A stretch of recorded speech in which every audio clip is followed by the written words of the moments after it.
Well, for more on China's ride-sharing economy, hailing and otherwise, I'm joined by Alex Moazed, live from New York City.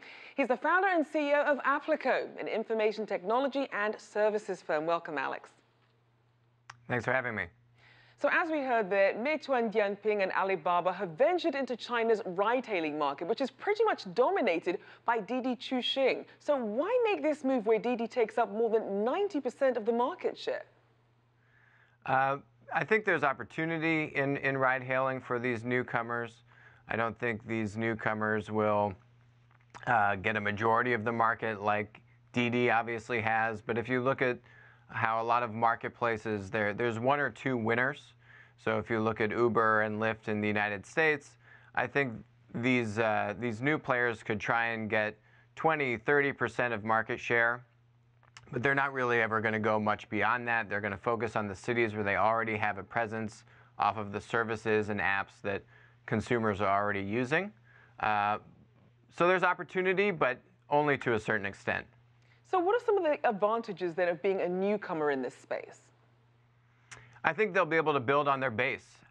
They're launching in cities and territories, if you're Meituan, where you already have a lot of users using your apps and using your network for delivery and receiving other goods. So it's a natural extension of what they're already doing, which allows them to get incremental market share, but again, not a dominant position. And what about the disadvantages? When you already have such a tight market and you already have these huge players, is it even worth trying to make the effort to really try and compete with them? I think consumers want choice. They like choice, as we've seen here from some of the snippets. There are definitely some price-conscious consumers. There's also Xuking, the limousine ride-hailing company that Baidu has invested in. So there's different optionality on the high end of the market and now on the lower end of the market. And I think that competition is healthy for platforms to compete with each other. Consumers ultimately win. And Didi wins because the government will scrutinize them less if there is more competition out there. Didi will still have a dominant market share, but maybe a little bit less. So how do you think the domestic situation will change Didi's overseas expansion? Will it perhaps focus back on China if it sees the competition heating up, or continue its global expansion? It could. I think Didi's primary goal is that they need to go public. They need to reach larger capital markets. Their entire business model with autonomy and the work they're doing with autonomous cars requires a lot of capital. So if they have to compete with these new entrants into their back market, their primary market in China, that's going to cost them more money. So it will definitely impact how much money they can spend investing abroad in new international markets. Now, talk about Didi's overall business strategy. We saw that it recently partnered with an alliance of more than 30 automaker groups. What is the view here?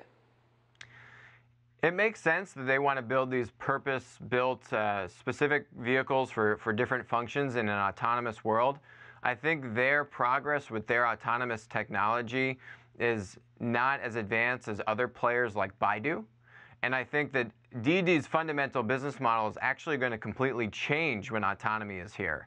You don't have millions of people driving cars for your customers anymore. You now have the car driving itself. So their business model is going to go through a very large change over the next number of years. That's why being public, having access to public equity markets and also different debt vehicles is going to be very important, as that's going to be a very capital-intensive evolution for their business. Now, as we saw in the headlines, Didi suspended its hitch service for a week after the tragedy of one of its passengers allegedly being killed by her driver. Now, the company already has facial recognition technology as one of its safety outlets, but what are some of the lessons that the industry as a whole can learn from this tragedy? Well, this tragedy, as well as if you followed the news with Uber prior to their new CEO, those missteps open up for these new, smaller competitors to gain ground on you. And so for Lyft, it was a great opportunity in the United States for them to gain traction, both the drivers and customers. So Didi is going to have a big bullseye on their back from all of these new entrants, from existing entrants, from Baidu, and they need to be perfect. every mistake that they make will be costly for them. Certainly lonely at the top. Thank you so much. Alex Moazed there, founder and CEO of Applico.